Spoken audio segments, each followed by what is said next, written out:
اعوذ باللہ من الشیطان الرجیم بسم اللہ الرحمن الرحیم۔ سورہ الجمعہ۔ شروع اللہ کا نام لے کر جو بڑا مہربان نہایت رحم والا ہے۔ جو چیز آسمانوں میں ہے اور جو زمین میں ہے سب اللہ کی تسبیح کرتی ہیں۔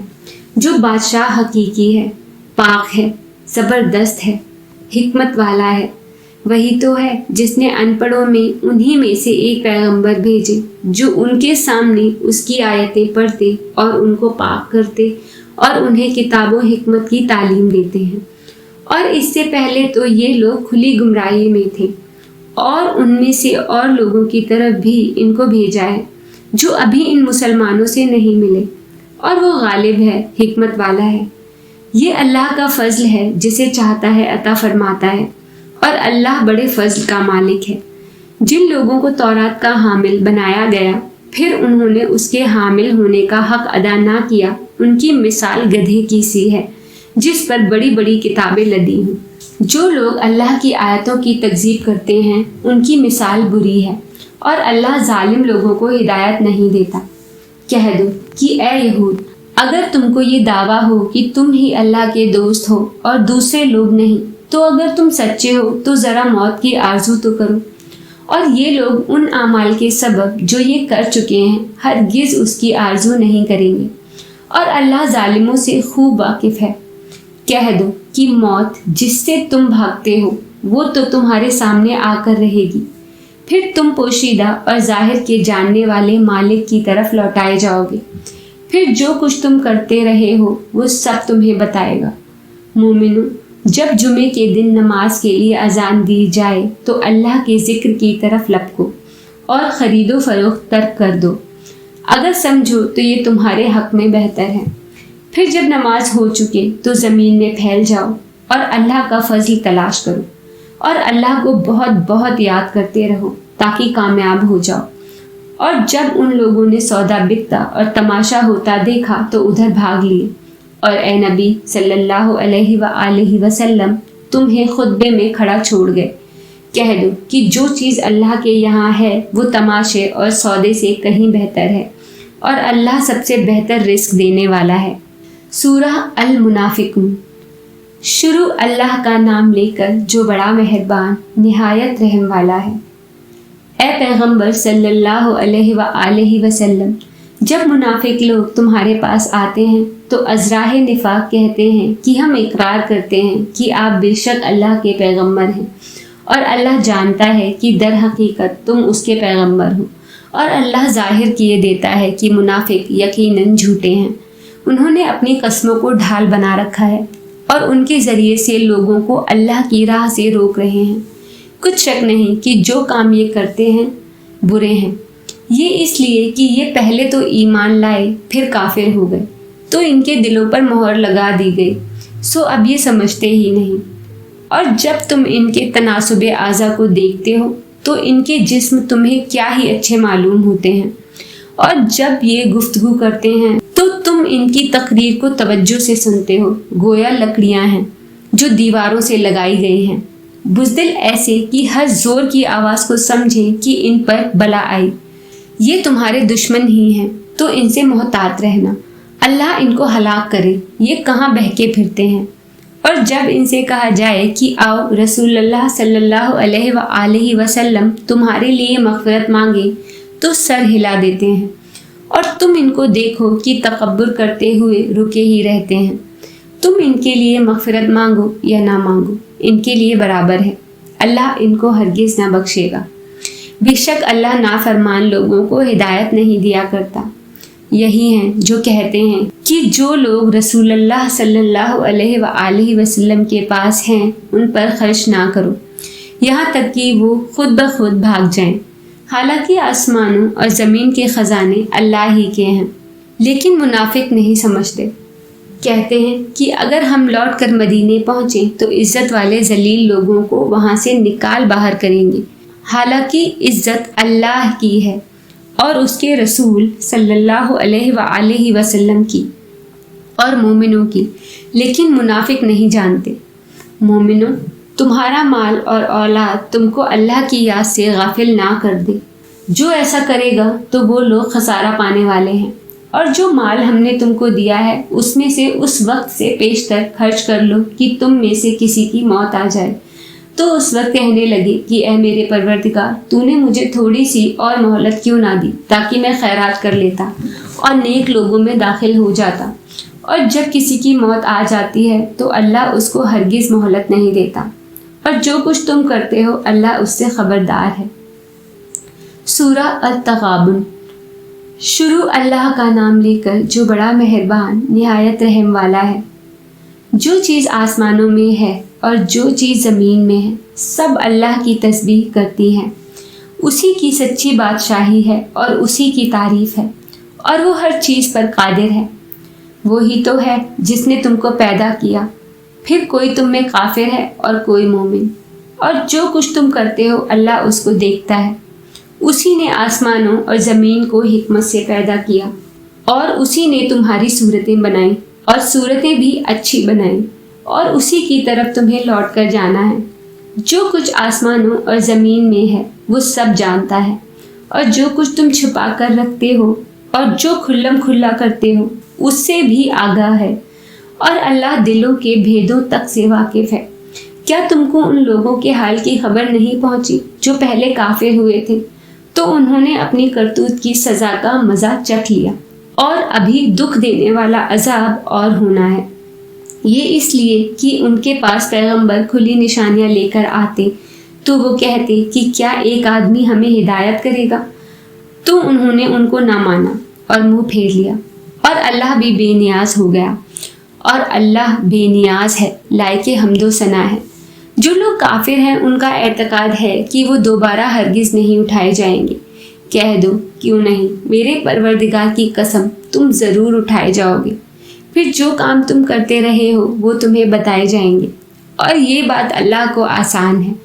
تو اللہ پر اور اس کے رسول صلی اللہ علیہ وآلہ وسلم پر اور اس نور یعنی قرآن پر جو ہم نے نازل فرمایا ہے ایمان لاؤ، اور اللہ تمہارے سب اعمال سے خبردار ہے۔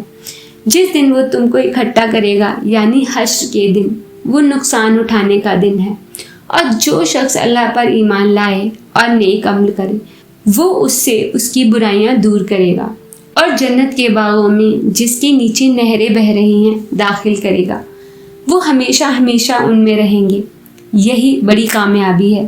اور جنہوں نے کفر کیا اور ہماری آیتوں کو جھٹلایا وہی اہل دوزخ ہیں کہ ہمیشہ اس میں رہیں گے، اور وہ بری جگہ ہے۔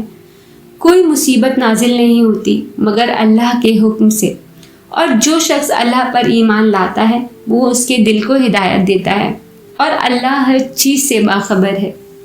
اور اللہ کی اطاعت کرو اور اس کے رسول کی اطاعت کرو۔ بس اگر تم منہ پھیر لوگے تو ہمارے پیغمبر کے ذمے تو صرف پیغام کا کھول کھول کر پہنچا دینا ہے۔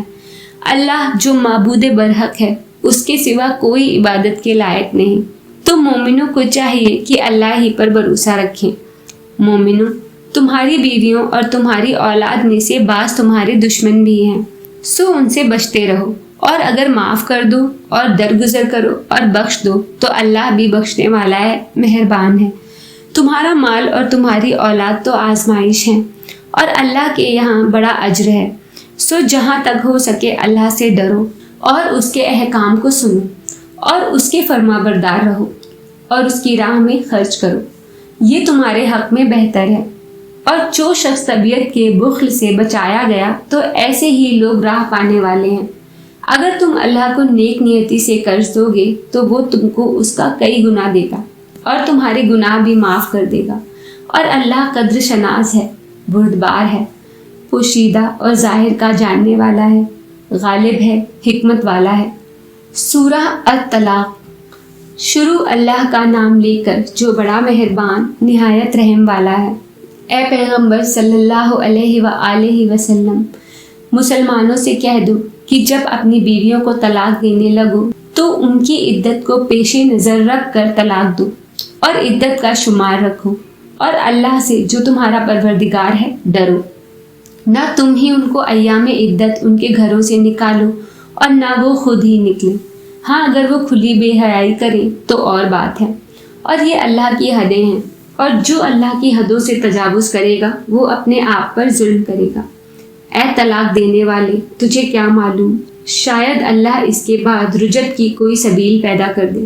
پھر جب وہ اپنی میعاد یعنی عدت ختم ہونے کے قریب پہنچ جائیں تو یا تو انہیں اچھی طرح سے زوجیت میں رہنے دو یا اچھی طرح سے علیحدہ کر دو، اور اپنے میں سے 2 منصف مردوں کو گواہ کر لو، اور اے گواہوں، اللہ کے لیے درست گواہی دینا۔ ان باتوں سے اس شخص کو نصیحت کی جاتی ہے جو اللہ پر اور روز آخرت پر ایمان رکھتا ہے، اور جو کوئی اللہ سے ڈرے گا وہ اس کے لیے رنج و غم سے نجات کی صورت پیدا کر دے گا، اور اس کو ایسی جگہ سے رزق دے گا جہاں سے اس کو وہم و گمان بھی نہ ہو، اور جو اللہ پر بھروسہ رکھے گا تو وہ اس کے لیے کافی ہوگا۔ اللہ اپنے کام کو جو وہ کرنا چاہتا ہے پورا کر دیتا ہے۔ اللہ نے ہر چیز کا اندازہ مقرر کر رکھا ہے۔ اور تمہاری طلاق والی بیویاں جو حیض سے نا امید ہو چکی ہوں، اگر تم کو ان کی عدت کے بارے میں شبہ ہو تو ان کی عدت 3 مہینے ہے، اور جن کو ابھی حیض نہیں آنے لگا ان کی عدت بھی یہی ہے، اور حمل والی عورتوں کی عدت وضع حمل یعنی بچہ جننے تک ہے، اور جو اللہ سے ڈرے گا اللہ اس کے کام میں سہولت پیدا کر دے گا۔ یہ اللہ کا حکم ہے جو اس نے تم پر نازل کیا ہے، اور جو اللہ سے ڈرے گا وہ اس سے اس کے گناہ دور کر دے گا اور اسے اجر عظیم بخشے گا۔ طلاق والی عورتوں کو ایام عدت میں اپنی حیثیت کے مطابق وہی رکھو جہاں خود رہتے ہو، اور ان کو تنگ کرنے کے لیے تکلیف نہ دو، اور اگر وہ حمل سے ہوں تو بچہ پیدا ہونے تک ان کا خرچ دیتے رہو۔ پھر اگر وہ بچے کو تمہارے کہنے سے دودھ پلائیں تو ان کو ان کی اجرت دے دو، اور بچے کے بارے میں پسندیدہ طریق سے موافقت رکھو، اور اگر باہم ضد اور نا اتفاقی کرو گے تو بچے کو اس کے باپ کے کہنے سے کوئی اور عورت دودھ پلائے گی۔ صاحب وسعت کو اپنی وسعت کے مطابق خرچ کرنا چاہیے، اور جس کے رزق میں تنگی ہو جتنا اللہ نے اس کو دیا ہے وہ اس کے موافق خرچ کرے۔ اللہ کسی کو زیر بار نہیں کرتا مگر اسی کے لحاظ سے جتنا اس کو دیا ہے، اور اللہ ان قریب تنگی کے بعد آسانی کر دے گا۔ اور بہت سی بستیوں کے رہنے والوں نے اپنے پروردگار اور اس کے پیغمبروں کے احکام سے سرکشی کی تو ہم نے ان کو سخت حساب میں پکڑ لیا، اور ان پر ایسا عذاب نازل کیا جو نہ دیکھا تھا نہ سنا، سو انہوں نے اپنے کاموں کی سزا کا مزہ چکھ لیا، اور ان کا انجام نقصان ہی تو تھا۔ اللہ نے ان کے لیے سخت عذاب تیار کر رکھا ہے، تو اے عقل والوں جو ایمان لائے ہو اللہ سے ڈرو۔ اللہ نے تمہارے پاس نصیحت بھیج دی ہے، یعنی ایسے پیغمبر جو تمہارے سامنے اللہ کی واضح آیتیں پڑھتے ہیں، تاکہ جو لوگ ایمان لائے اور عمل نیک کرتے رہے ان کو اندھیروں سے نکال کر روشنی میں لائیں، اور جو اللہ پر ایمان لائے گا اور عمل نیک کرے گا وہ ان کو جنتوں میں داخل کرے گا جن کے نیچے نہریں بہہ رہی ہیں، وہ ہمیشہ ہمیشہ ان میں رہیں گے۔ اللہ نے ان کے لیے کیا خوب رزق رکھا ہے۔ اللہ ہی تو ہے جس نے 7 آسمان پیدا کیے اور ویسی ہی زمینیں بھی، ان میں اللہ کا حکم اترتا رہتا ہے تاکہ تم لوگ جان لو کہ اللہ ہر چیز پر قادر ہے، اور یہ کہ اللہ اپنے علم سے ہر چیز کا احاطہ کیے ہوئے ہے۔ سورہ التحریم۔ شروع اللہ کا نام لے کر جو بڑا مہربان نہایت رحم والا ہے۔ اے پیغمبر صلی اللہ علیہ وآلہ وسلم، جو چیز اللہ نے تمہارے لیے جائز کی ہے تم اس سے کنارہ کشی کیوں کرتے ہو؟ کیا اس سے اپنی بیویوں کی خوشنودی چاہتے ہو؟ اور اللہ بخشنے والا ہے، مہربان ہے۔ اللہ نے تم لوگوں کے لیے تمہاری قسموں کا کفارہ مقرر کر دیا ہے، اور اللہ ہی تمہارا کارساز ہے، اور وہ دانا ہے، حکمت والا ہے۔ اور یاد کرو جب پیغمبر صلی اللہ علیہ وآلہ وسلم نے اپنی ایک بیوی سے ایک بھید کی بات کہی تو اس نے دوسری کو بتا دی، پھر جب اس نے اس کو ظاہر کر دیا اور اللہ نے اس حال سے پیغمبر صلی اللہ علیہ وآلہ وسلم کو آگاہ کر دیا تو پیغمبر صلی اللہ علیہ وآلہ وسلم نے ان بیوی کو وہ بات کچھ تو جتائی اور کچھ نہ بتائی۔ سو جب وہ بات ان کو بتائی تو وہ پوچھنے لگی کہ آپ کو یہ کس نے بتایا؟ فرمایا کہ مجھے اس نے بتایا ہے جو سب کچھ جاننے والا ہے، خبردار ہے۔ اگر تم دونوں اللہ کے آگے توبہ کرو تو بہتر ہے، کیونکہ تمہارے دل مائل ہو ہی گئے ہیں۔ اور اگر پیغمبر صلی اللہ علیہ وآلہ وسلم کے خلاف باہم اعانت کرو گی تو اللہ اور جبرائیل اور نیک کردار مسلمان ان کے حامی اور دوست دار ہیں، اور ان کے علاوہ سب فرشتے بھی مددگار ہیں۔ اے ازواج نبی، اگر پیغمبر صلی اللہ علیہ وآلہ وسلم تم کو طلاق دے دیں تو عجب نہیں کہ ان کا پروردگار تمہارے بدلے ان کو تم سے بہترین بیویاں دے دے، مسلمان، ایمان والیاں، فرما بردار، توبہ کرنے والیاں، عبادت گزار، روزہ رکھنے والیاں، شادی شدہ اور کنواریاں۔ مومنوں، اپنے آپ کو اور اپنے اہل و عیال کو اس آگ سے بچاؤ جس کا ایندھن آدمی اور پتھر ہوں گے، اور جس پر تندخو اور سخت گیر فرشتے مقرر ہیں۔ وہ کسی حکم کی جو اللہ ان کو دیتا ہے نافرمانی نہیں کرتے، اور جو حکم ان کو ملتا ہے اسے بجا لاتے ہیں۔ کافروں، آج بہانے مت بناؤ، جو عمل تم کیا کرتے تھے انہی کا تم کو بدلہ دیا جائے گا۔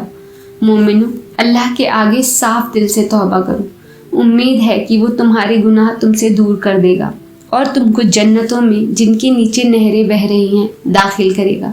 اس دن اللہ پیغمبر صلی اللہ علیہ وآلہ وسلم کو اور ان لوگوں کو جو ان کے ساتھ ایمان لائے ہیں رسوا نہیں کرے گا، بلکہ ان کا نور ایمان ان کے آگے اور داہنی طرف روشنی کرتا ہوا چل رہا ہوگا، اور وہ اللہ سے التجا کریں گی کہ اے پروردگار، ہمارا نور ہمارے لیے پورا کر اور ہمیں معاف فرما، بے شک اللہ ہر چیز پر قادر ہے۔ اے پیغمبر صلی اللہ علیہ وآلہ وسلم، کافروں اور منافقوں سے جہاد کرو اور ان پر سختی کرو، اور ان کا ٹھکانہ دوزخ ہے اور وہ بہت بری جگہ ہے۔ اللہ نے کافروں کے لیے نوح کی بیوی اور لوط کی بیوی کی مثال بیان فرمائی ہے۔ یہ دونوں ہمارے دو نیک بندوں کے گھروں میں تھیں، اور دونوں نے ان سے خیانت کی، تو وہ اللہ کے مقابلے میں ان عورتوں کے کچھ بھی کام نہ آئے، اور ان کو حکم دیا گیا کہ دوسرے داخل ہونے والوں کے ساتھ تم بھی دوزخ میں داخل ہو جاؤ۔ اور مومنوں کے لیے ایک مثال تو فرعون کی بیوی کی بیان فرمائی کہ اس نے اللہ سے التجا کی کہ اے میرے پروردگار، میرے لیے بہشت میں اپنے پاس ایک گھر بنا، اور مجھے فرعون اور اس کے عمل سے نجات بخش، اور ظالم لوگوں سے مجھ کو چھڑا لے۔ اور دوسری مثال عمران کی بیٹی مریم کی، جنہوں نے اپنی عزت و ناموس کو محفوظ رکھا، تو ہم نے اس میں اپنی روح پھونک دی، اور وہ اپنے پروردگار کے کلام اور اس کی کتابوں کو برحق سمجھتی تھی، اور وہ فرما برداروں میں سے تھی۔